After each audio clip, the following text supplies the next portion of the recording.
So this video presentation is going to be a sample of a close reading critical analysis.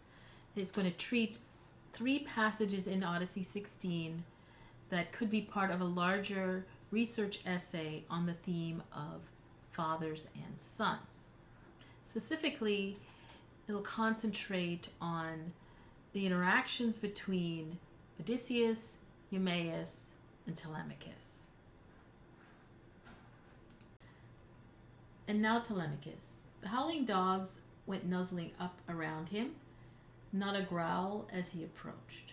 From inside, Odysseus noticed the pack's quiet welcome, noticed the light tread of footsteps too, and turned to Eumaeus quickly, winged a word. Eumaeus, there comes a friend of yours, I'd say. Someone you know, at least. The pack's not barking, must be fawning around him. I can hear his footfall. The words were still on his lips when his own son stood in the doorway there. The swineherd started up, amazed. He dropped the bowls with a clatter. He'd been busy mixing ruddy wine. Straight to the prince he rushed, and kissed his face and kissed his shining eyes, both hands, as tears rolled down his cheeks. As a father, brimming with love, welcomes home his darling only son in a warm embrace. What pain he's borne for him and him alone. Home now, in the 10th year from far abroad, so the loyal swineherd hugged the beaming prince. He clung to dear life, covering him with kisses, yes, like one escaped from death. Eumaeus wept and sobbed, and his words flew from the heart. You're home, Telemachus, sweet light of my eyes. I never thought I'd see you again, once you'd shipped to Pylos. Quick, boy, come in. Let me look at you. Look to my heart's content. Under my own roof, the rover home at last. You rarely visit the farm and men these days, always keeping to town, as if it cheered you to see them there, the infernal crowd of suitors.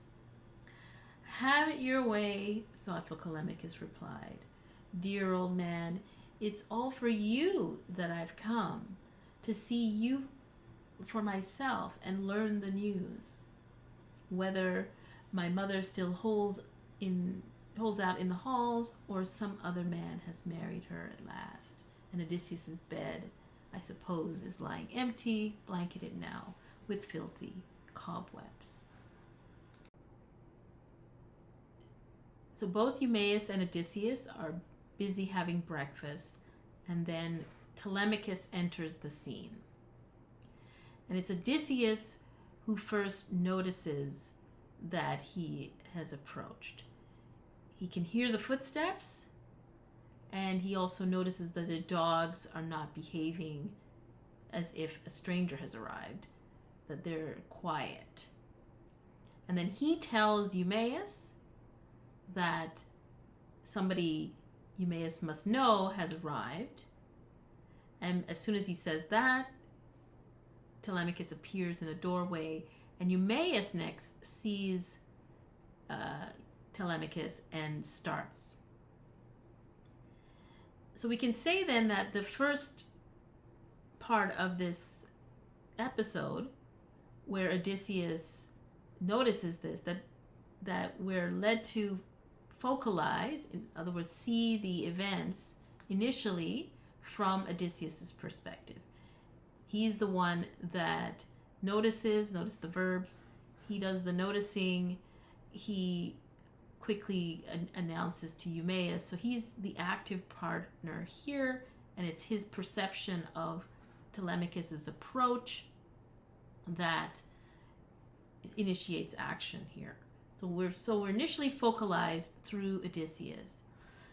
And then this quickly shifts once Telemachus enters the doorway to the swineherd.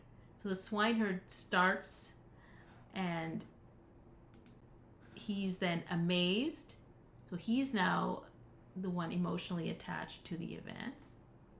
He drops his bowls, he starts acting, and then the simile is presented, emphasizing his emotions, right? So he is the one that is like a father brimming with love, welcomes home his darling only son in a warm embrace. What pain he's borne for him and him alone. Home now in the 10th year, far abroad. So the loyal swineherd hugged the beaming prince. He clung for dear life, covering him with kisses, and yes, like one escaped from death. So all the actions here refer to the swineherd, and who is compared here to a father.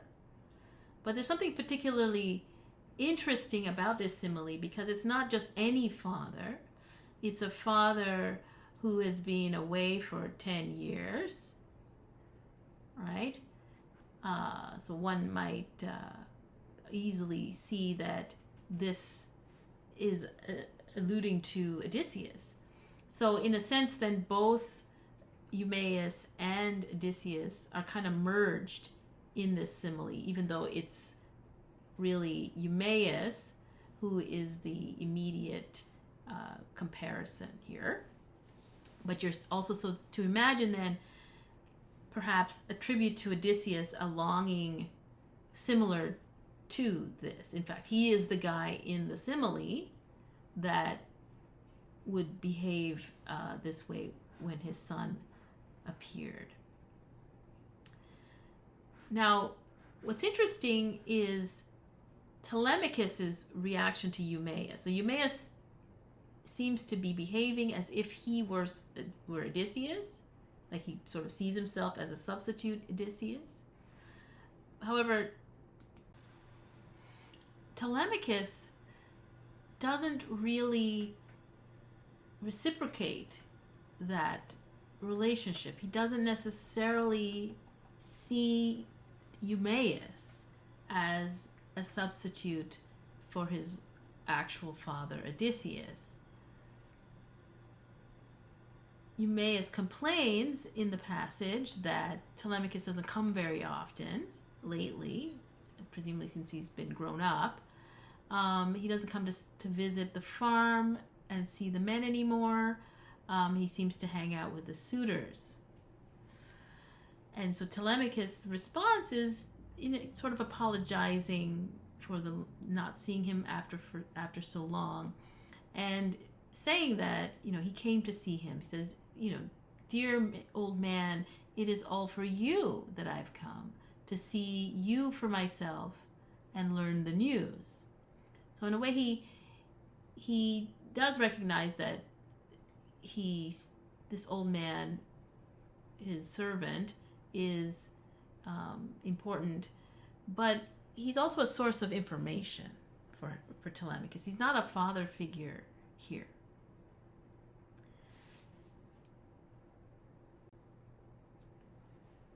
The next passage, which is Odyssey 16, 209 to 222, here we have Odysseus has just been transformed into the real Odysseus, and of course it startles Telemachus, who for 1 minute he was an old beggar and now he's a handsome hero, and he thinks he's a god, and Odysseus responds by pointing out that he's not. So, no, I am not a god.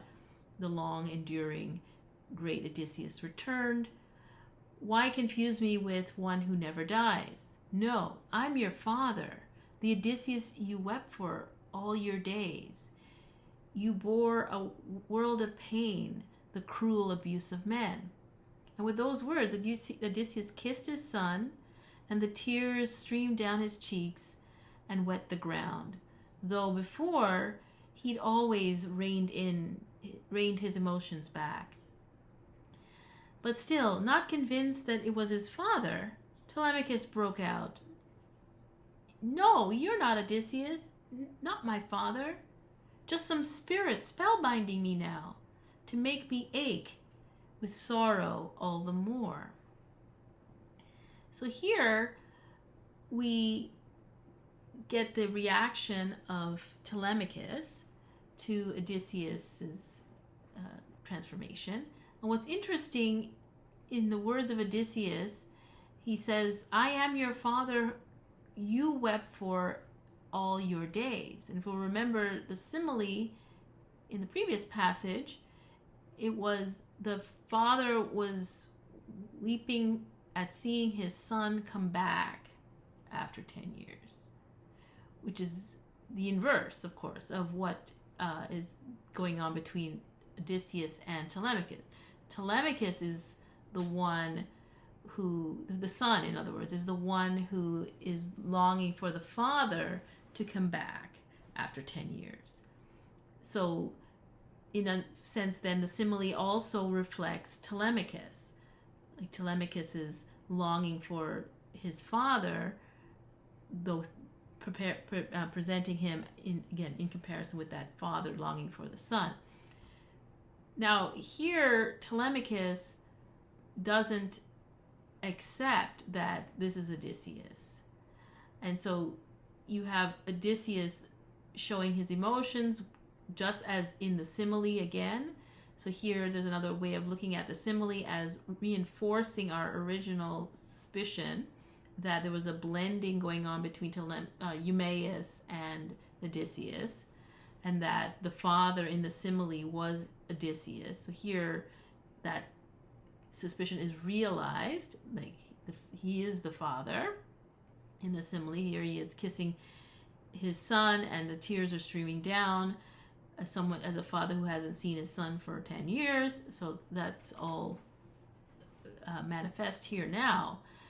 But just as Telemachus sort of didn't reciprocate with Eumaeus, in the sense that he didn't really see Eumaeus as his father or at all, only a close friend or something, here Telemachus also rejects this emotional reaction, and because he doesn't believe that Odysseus is his father. So here, and he even says explicitly, "You're trying to make me feel pain, as a sort of toy to some god." I mean, the next scene, the final passage in this critical analysis is Odyssey 16, 243 to 254. And in this scene, Odysseus has convinced Telemachus that he is who he says he is, and now they embrace and start sharing their emotions. So at that, Odysseus sat down again, and Telemachus threw his arms around his great father, sobbing uncontrollably as the deep desire for tears welled up in both. They cried shrilling cries, pulsing sharper than birds of prey, eagles, vultures with hooked claws, when farmers plunder their nests of young too young to fly. Both men, so filled with passion, eyes streaming tears, and now the sunlight would have set on their cries if Telemachus had not asked his father all at once, "What sort of ship, dear father, brought you here, Ithaca at last? Who did the sailors say they were? I hardly think you came home on foot." So here, again, we see this time the tears and the crying, the weeping, etc., is mutual. Both father and son weep and express their emotions, and it's an almost unending emotion. And what's interesting here is another simile is brought in to sort of punctuate the whole relationship, it seems. Unlike the first one was Eumaeus was compared to a father crying for his son. Here, the father and son, weeping basically out of joy for seeing each other after such a long time, they're compared to eagles or vultures whose young have been plundered. So it's a very ominous image, even though this is supposed to be a happy moment between the two fathers. So in a larger study, you might want to explore, well, why does this image why are we bringing up this image here? But for now, this is enough for a critical analysis. And so then the conclusion we might come to is that in this book, so we can wrap up this critical analysis by saying something like the father and son theme in Book 16 seems to mark the transition from what was the past, which is that in Odysseus's absence, Eumaeus was a kind of substitute father for Telemachus. Now, Telemachus clearly doesn't recognize that or acknowledge it as much as Eumaeus does. Eumaeus sort of wants to be a kind of Odysseus father figure to Telemachus. And now that Odysseus is back on the scene, we see the transition to Odysseus and Telemachus as father and son reconciled. Now, the simile that begins the whole episode, we could say, actually reflects the emotions of all three figures, Eumaeus, Odysseus, and Telemachus. Because it's a father who is longing for the son who has been gone for 10 years. Well, Odysseus has been gone for 10 years, so that puts him in the 10 years position. He's probably the father, but only that he's the one that's absent. Telemachus could be the son longing for the father who's been gone for 10 years. And it's only that he's not the one that's... well, actually, now the Odysseus is actually there. He is the one that's coming back. So there's that. And then, of course, Eumaeus is also longing for Odysseus to come back, and also Telemachus come back. So there's a way in which that initial simile combines the emotions of all three, Eumaeus, Odysseus, and Telemachus in this father and son relationship.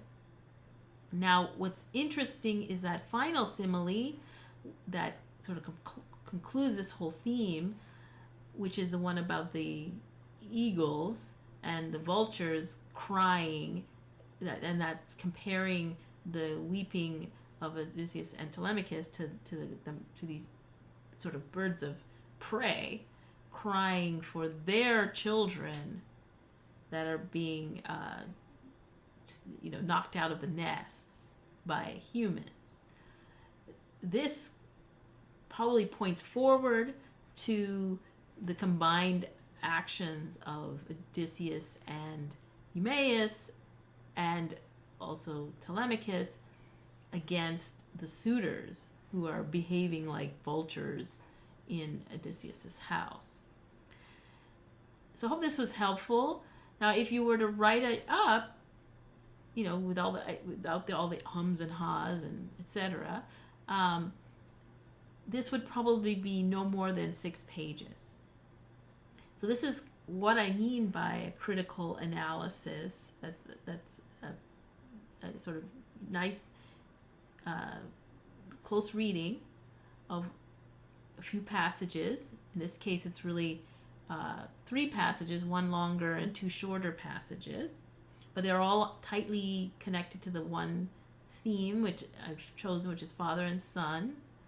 And if you wanted to write an essay on that theme, this could be one major section of it.